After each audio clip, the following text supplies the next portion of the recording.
कि यहाँ पर कितने सारे टूल हैं जिनकी हेल्प से वायरलेस पेन टेस्टिंग किया जाता है। पासवर्ड है वो यहाँ पर फाउंड हो गया है, जैसे कि आप यहाँ पर देख सकते हो की फाउंड।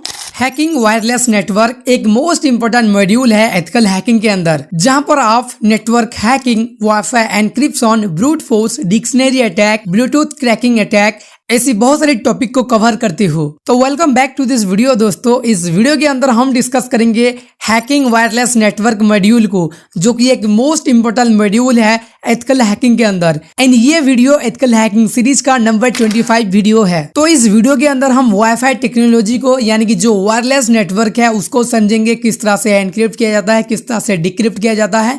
देन उसके बाद नेक्स्ट वीडियो में हम ब्लूटूथ टेक्नोलॉजी को समझेंगे कि आखिर किस तरह से एक ब्लूटूथ नेटवर्क के ऊपर पेन टेस्टिंग परफॉर्म किया जाता है। बट अगर आप इस वीडियो के ऊपर 1K लाइक एंड 500 कमेंट्स करते हैं तो मैं इस वायरलेस नेटवर्क की पार्ट 2 वीडियो लेके आऊंगा। तो प्लीज आप इस चैलेंज को कंप्लीट कर देना, जो 1K लाइक एंड 500 कमेंट्स है उसको आप कंप्लीट कर देना। एंड मैं एक वेबसाइट क्रिएट करना चाहता हूं जहां पर एडवांस कोर्सेस लॉन्च कर सकूं, ताकि आपको वहां पर बहुत इजीली हर एक कोर्सेस की एक्सेस मिल जाए। तो उसके लिए मुझे चाहिए आप सभी लोगों की सपोर्ट। तो आप जितना हो सके उतना इस वीडियो को शेयर कीजिए, जितना हो सके उतना इस वीडियो को लाइक कीजिए, कमेंट कीजिए, ताकि इस वीडियो का रीच ज्यादा से ज्यादा बढ़ पाए। एंड प्लीज इस चैनल को सब्सक्राइब कर लेना, क्योंकि आपकी एक सब्सक्राइब से मैं बहुत ही ज्यादा मोटिवेट होता हूँ। एंड उसके साथ साथ हमारा ये जो इंस्टाग्राम कम्युनिटी है इसको भी आप ज्वाइन कर लेना, इस अकाउंट को फॉलो कर लेना, क्योंकि यहाँ पर आप रेगुलर पोस्ट होने वाला है जहाँ से आप लॉट्स ऑफ इंफॉर्मेशन गेन कर सकते हो साइबर सिक्योरिटी फील्ड के लिए। तो आप जाकर इस अकाउंट को फॉलो जरूर कर लेना। तो इस एंटायर वीडियो के अंदर हम कौन कौन से टॉपिक को कवर करेंगे, चलिए उसको थोड़ा सा क्विकली ओवरव्यू कर लेते हैं, ताकि आपको समझ में आए कि इस एंटायर वीडियो के अंदर आप कौन कौन सी टॉपिक को सीखने वाले हो। तो ये जो वीडियो है दोस्तों, यहाँ पर आप थ्योरी भी सीखेंगे और प्रैक्टिकली भी सीखेंगे। बट जो थ्योरी कंसेप्ट है वो बहुत शॉर्ट टाइम के लिए होगा, बट जो प्रैक्टिकल कंसेप्ट है वो थोड़ा सा ज्यादा टाइम के लिए होगा। तो इस वीडियो को पूरा देखना, ताकि आपको पता चले कि आखिर वायरलेस नेटवर्क किस तरह से काम करता है एंड कैसे जो भी हैकर लोग होते हैं वायरलेस नेटवर्क के ऊपर अटैक परफॉर्म करते हैं। तो सबसे पहले हम सीखेंगे वायरलेस नेटवर्क क्या होता है, किस तरह से वायरलेस नेटवर्क काम करता है। देन उसके बाद हम देखेंगे वायरलेस नेटवर्क की एनक्रिप्शन को, यानी कि जो WEP, WPA, WPA2 जो एनक्रिप्शन सिक्योरिटी लेवल होता है वो कैसे काम करता है, उनके अंदर कौन कौन सी टेक्नोलॉजी को यूज किया जाता है उसको समझेंगे। देन उसके बाद वायरलेस थ्रेड्स को समझेंगे, यानी कि एक नेटवर्क के अंदर ऐसी कौन कौन सी थ्रेड्स होता है जिनके हेल्प से हैकर एक नेटवर्क के ऊपर अटैक परफॉर्म करते हैं। देन उसके बाद वायरलेस हैकिंग मेथोडोलॉजी को सीखेंगे, यानी कि हैकर कौन कौन सी स्टेप को फॉलो करके एक नेटवर्क के ऊपर अटैक परफॉर्म करते हैं, उनको हम देखेंगे, ताकि आपको ओवरऑल आइडिया हो जाए कि आखिर किस तरह से हैकर ये सारी चीजें परफॉर्म करते हैं। देन उसके बाद वाईफाई एनक्रिप्शन क्रैकिंग टेक्नोलॉजी को सीखेंगे, यानी कि जो WPA, WEP, WPA2 इनको किस तरह से हैकर क्रैक करते हैं वो देखेंगे। उनको हैक करने के लिए, क्रैक करने के लिए कौन कौन सी टूल्स को यूज किया जाता है उनको देखेंगे। एंड लास्ट में हम देखेंगे कैसे हम अपनी वाईफाई को, हम अपनी वायरलेस नेटवर्क को सिक्योर करेंगे, ऐसी कौन कौन सी टूल है जिनके हेल्प से हम सिक्योर करेंगे। तो ये सारे के सारे टॉपिक दोस्तों मोस्ट इंपोर्टेंट टॉपिक है वायरलेस नेटवर्क के अंदर, जो हमारा मॉड्यूल है हैकिंग वायरलेस नेटवर्क। तो अगर आप इस वीडियो को कंप्लीट कर लेते हैं तो आपको समझ में आ जाएगा कि एक वायरलेस नेटवर्क के अंदर वल्नरेबिलिटीज को किस तरह से फाइंड आउट किया जाता है, वहां पर अटैक किस तरह से परफॉर्म किया जाता है एंड किस तरह से उस नेटवर्क को सिक्योर किया जाता है। ये सारी चीजें आप जान पाएंगे सिर्फ इस एक वीडियो को देखने के बाद। इस वीडियो के बाद हम बात करेंगे ब्लूटूथ की कंसेप्ट को, यानी कि ब्लूटूथ के ऊपर किस तरह से अटैक परफॉर्म किया जाता है, किस तरह से वहां पर वल्नरेबिलिटीज को फाइंड आउट किया जाता है एंड किस तरह से ब्लूटूथ नेटवर्क को सिक्योर किया जाता है। तो ये दोनों वीडियो बहुत ही इंपोर्टेंट होने वाला है। तो इस वीडियो को फिलहाल हम आगे बढ़ाते हैं और जो हमारा पहला कंसेप्ट है उसको समझते हैं। तो हमारा पहला कंसेप्ट है कि एक नेटवर्क आखिर में काम कैसे करता है। तो देखो, आप तब तक एक वायरलेस नेटवर्क के अंदर वल्नरेबिलिटीज को फाइंड आउट नहीं कर पाएंगे जब तक आपको पता नहीं होगा कि आखिर में एक वायरलेस नेटवर्क काम कैसे करता है। तो ये जो कॉन्सेप्ट है दोस्तों, ये वायरलेस एंड वायर दोनों कंडीशन में काम करता है, बट आपको इस नेटवर्किंग को समझना होगा, तभी आप इस पूरी कॉन्सेप्ट को समझ पाएंगे। तो देखो, जो हमारा नेटवर्क होता है वहां पर सबसे पहले तो एक राउटर लगा हुआ होता है, और वही राउटर दोस्तों इंटरनेट से कनेक्टेड होता है। जैसे कि मान लीजिए ये हमारा इंटरनेट है और यहाँ से एक कनेक्शन आया है हमारे राउटर के ऊपर। तो ये जो राउटर है दोस्तों, यहाँ पर 2 IP एड्रेस होता है उस राउटर का। एक होता है प्राइवेट IP एड्रेस, ये प्राइवेट IP एड्रेस क्या होता है वो भी हम देखेंगे, और दूसरा होता है पब्लिक IP एड्रेस। तो ये जो पब्लिक IP एड्रेस है दोस्तों, ये बेसिकली इस राउटर को हेल्प करता है इस इंटरनेट कनेक्शन को एक्सेस करने के लिए एंड यहाँ पर सर्च करने के लिए, कुछ डाउनलोड करने के लिए, अपलोड करने के लिए।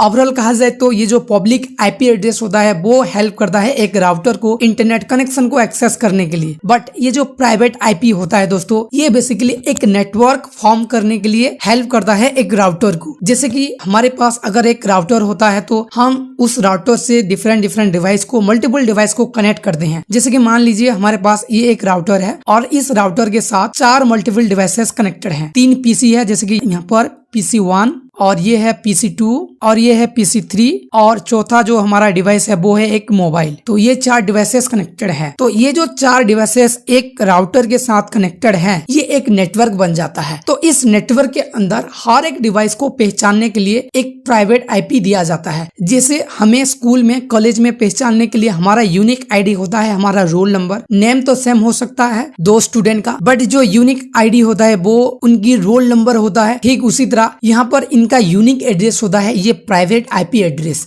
तो इस एंटायर नेटवर्क को आप फिलहाल, ये जो इंटरनेट है इसको आप भूल जाइए। जो हमारा ये राउटर और ये राउटर के साथ जो 4 कनेक्शन है, इनको आप फोकस कीजिए। तो यहाँ पर हमारा जो ये 5 डिवाइस है, जैसे कि एक नेटवर्क और ये जो हमारा 4 डिवाइस, ये एक नेटवर्क है। तो यहाँ पर हम हर एक को पहचानने के लिए प्राइवेट IP एड्रेस को यूज करते हैं। और ये जो प्राइवेट IP एड्रेस होता है दोस्तों, ये हर एक डिवाइस का यूनिक होता है। जैसे कि हमारा राउटर का 192.168.1.1 है, ठीक उसी तरह जितनी भी डिवाइसेस इस राउटर के साथ कनेक्टेड है, उनका एक एक प्राइवेट IP एड्रेस है, जैसे कि आप यहाँ पर देख सकते हो। तो इस एड्रेस की हेल्प से राउटर पहचानता है कि कौन सी डिवाइस क्या सर्च किया है और कौन सी डिवाइस को कौन सी पैकेट सेंड करना है।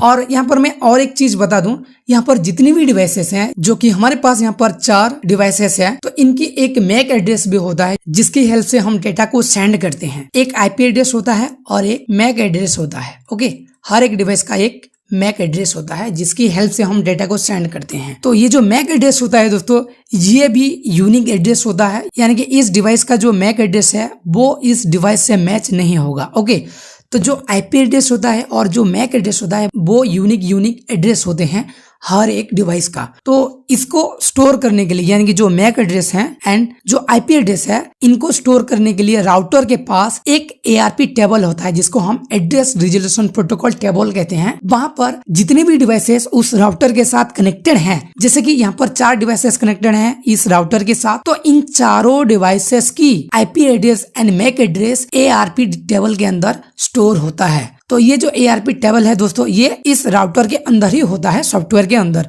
जो भी सॉफ्टवेयर होता है उसके अंदर वहां पर स्टोर होके रहता है। तो यहाँ पर मैं आपको और एक चीज बताना चाहूंगा, ये जो राउटर है, यहाँ पर जो वाईफाई आता है, मैं वायरलेस नेटवर्क की बात कर रहा हूँ, वो या तो 2.4 गीगाहर्ट्ज होता है या फिर 5 गीगाहर्ट्ज होता है।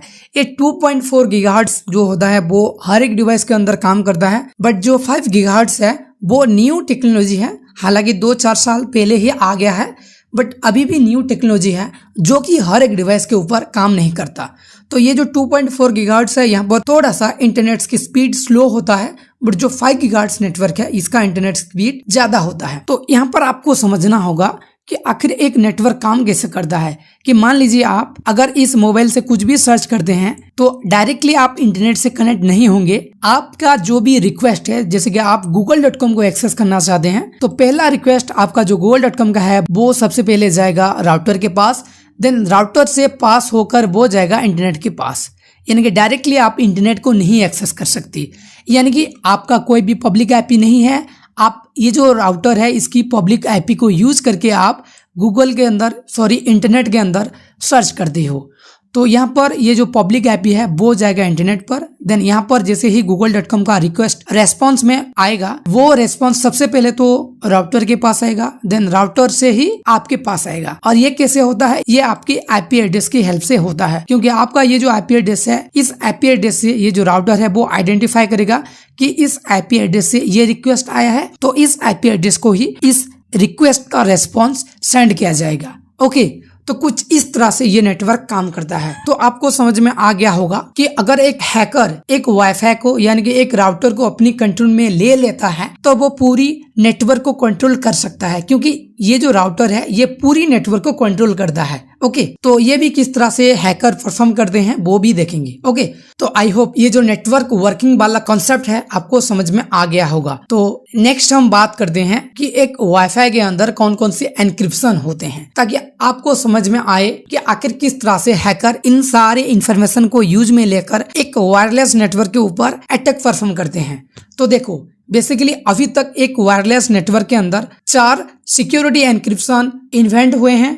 जैसे कि पहला जो सिक्योरिटी एनक्रिप्शन है वो है WEP, देन दूसरा है WPA, देन तीसरा WPA2, देन चौथा WPA3। तो पहला जो है वो बहुत ही वीक है, जिसको 1997 में बनाया गया है और यहाँ पर 64 एंड 128 बीट पर काम करता है जो भी डेटा है वो। तो इसका सिक्योरिटी लेवल बहुत ही लो है। और वीकनेस की अगर बात किया जाए तो insecure encryption easily exploit by hacker. जैसे कि मैंने आपको बताया, ये जो नेटवर्क होता है ये ओपन होता है, यहाँ पर कोई भी सिक्योरिटी नहीं अप्लाई किया गया होता है। ओके, नेक्स्ट जो WPA है उसको 2003 में क्रिएट किया गया है और वहां पर जो एनक्रिप्शन मेथड है वो TKIP एंड RC4 को यूज किया गया था एंड वहां पर 128 बीट पर डेटा ट्रांसफर होता है। और यहाँ पर जो सिक्योरिटी लेवल है वो भी लो है, यानी कि अभी भी जो सिक्योरिटी है वो एनहांस नहीं हुआ है। और इसकी वीकनेस के बारे में बात किया जाए तो weak encryption and compatibility issue, यानी कि ये हर एक डिवाइस के साथ कंपेबिलिटी में नहीं रह सकता। नेक्स्ट जो WPA2 है उसको 2004 में इन्वेंट किया गया था। वहां पर AES CCMP जो एनक्रिप्शन है उसको यूज किया जाता है एंड वहां पर 128 बीट पर डेटा ट्रांसफर होता है एंड इसका जो सिक्योरिटी लेवल है वो मॉडरेटेड है। और यहाँ पर वल्नरेबल के लिए हम जो क्रैकिंग मेथड है उसको यूज करते हैं। जो भी हैकर होते हैं वो लोग क्रैकिंग मेथड को यूज करते हैं, डिक्शनरी अटैक वगैरह परफॉर्म करते हैं, ब्रूट फोर्स अटैक वगैरह परफॉर्म करते हैं। इनको भी हम प्रैक्टिकली आगे देखेंगे, बट बस आपको वीडियो को लास्ट तक देखना है। ओके, नेक्स्ट जो सिक्योरिटी एनक्रिप्शन है वो है WPA3। इसको 2018 में इन्वेंट किया गया है और इसका जो एनक्रिप्शन है वो बहुत ही स्ट्रांग है दोस्तों, क्योंकि यहाँ पर AES CCMP और AES GCMP ये दोनों एनक्रिप्शन टेक्नोलॉजी को यूज किया जाता है। और इसका जो डाटा ट्रांसफर रेट है वो है 128 और 256 बीट है। तो समझ सकते हो कितनी फास्ट तरह से डेटा ट्रांसफर होता है। और इसका जो सिक्योरिटी लेवल है वो बहुत ही हाई है, यानी कि लगभग इम्पॉसिबल है इसको क्रैक